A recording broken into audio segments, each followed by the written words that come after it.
Now, reading channels is pretty straightforward. To observe what's happening in the red channel, just click on the word red. Anything that's red in the image will go light. Same with green and blue. To get back to the composite image, just click RGB. Don't click on the eyeballs because that will make the image go all psycho and weird. Don't worry about that. Just remember to click on the actual names. Now, the thing that you want to remember here is that the channels are showing you the luminosity of the color.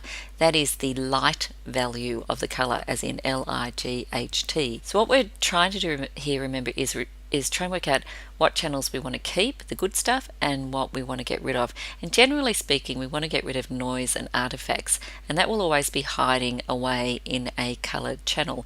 And quite often it's hiding in the blue channel because the blue channel is generally the darkest. And that's the case with this shot. If we look at the blue channel by itself and then we go to 100%, we judge it at 100%, which you can do by mucking around up here and getting to 100%, or you can just go Command or Control 1. You'll see that there's actually quite a bit of noise in this channel. I'm only looking at the blue channel, remember, and we can see noise here around this lady's chin and in her skirt and so on. That's pesky, nasty little noise that we want to get rid of. Now, we don't see that as much in the other channels. That tells us as we're retouching our file, maybe we are best off ignoring the blue channel completely. Now, at this stage, you may be asking yourself, why wouldn't you just use the command convert to grayscale before checking the channels first? Which is a valid question. But if we did that, all the channels would combine, including the dastardly blue channel and its associated artifacts. Remember, we want the option of flinging that channel. So if we are indeed flinging that channel, we have to decide which channel we want to keep. So let's have a look at the green channel. Okay, already looks better than blue. Blue's got more yucky noise. Technical term, green has less yucky noise. So yeah, looking good. Red, as always, red is often the best channel to keep. I don't know why it is. It just works that way. I think it's the best one to keep, and I'm in charge of the video, so I'm going to keep it. So now with that channel and that channel alone chosen, we go to grayscale up here, flatten layers, sure, why not, and discard out other channels. Well, that's exactly what we wanted to do. And there we have the beginnings of a black and white image, which is going to work much better because it has no noise in it. And that's really the key learning of this part of the video, is that if you want to convert to black and white, convert to the channel that has the least noise in it, because that allows you to then retouch to your heart's content a much better quality image. Alright, so that's good. But what happens if there's actually two channels and not just one channel that you'd like to keep? Because actually in that instance the green channel was pretty good as well. It was kind of a toss-up between the green and the blue. Well, it is possible to do that as well, and if you don't mind, I'll explain that to you. First of all, we have to go back to the beginning, which is like really the beginning before we converted. There we go. So let's say, as I just suggested, we want to keep green and red, but we don't want to keep blue. Okay, so you've decided, but for heaven's sake, don't go converting yet. Click out of channels and go back to the RGB image in layers. Now add an adjustment layer.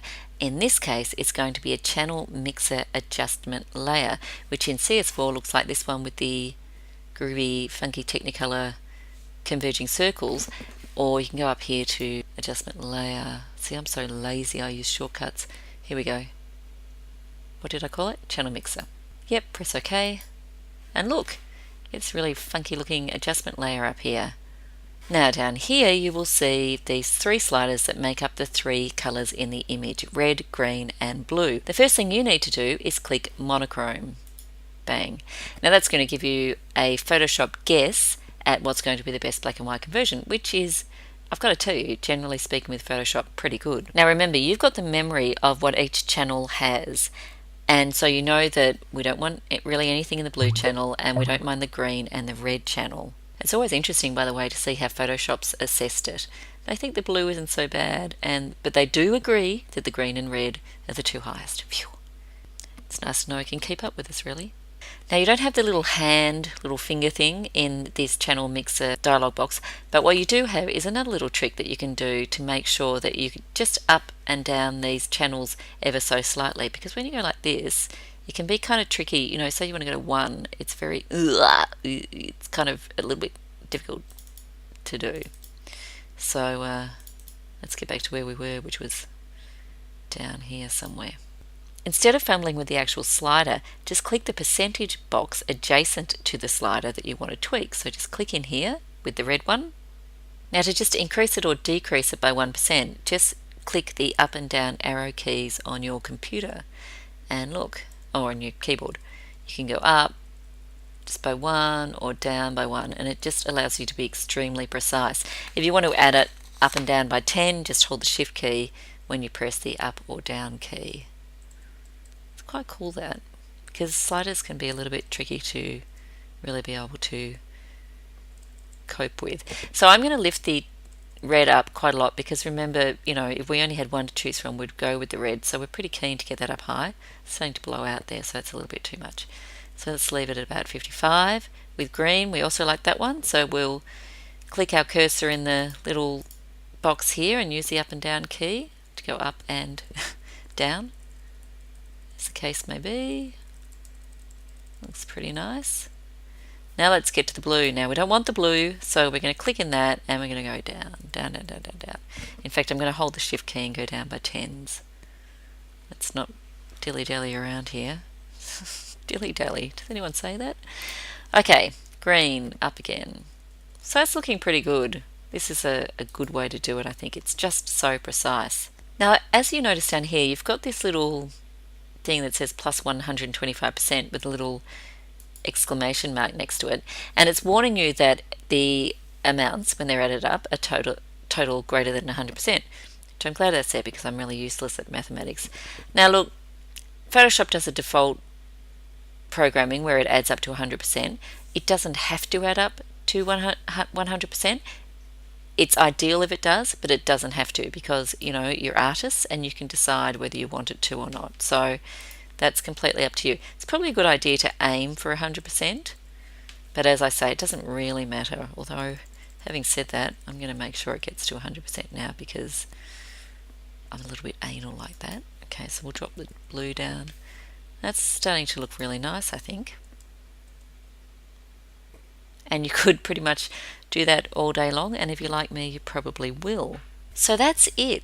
It's really just a matter of tweaking and practicing. But the key points I want to get out of this is that, first of all, you can convert to black and white just by adding a black and white adjustment layer and playing with the CMYK tools that we saw before.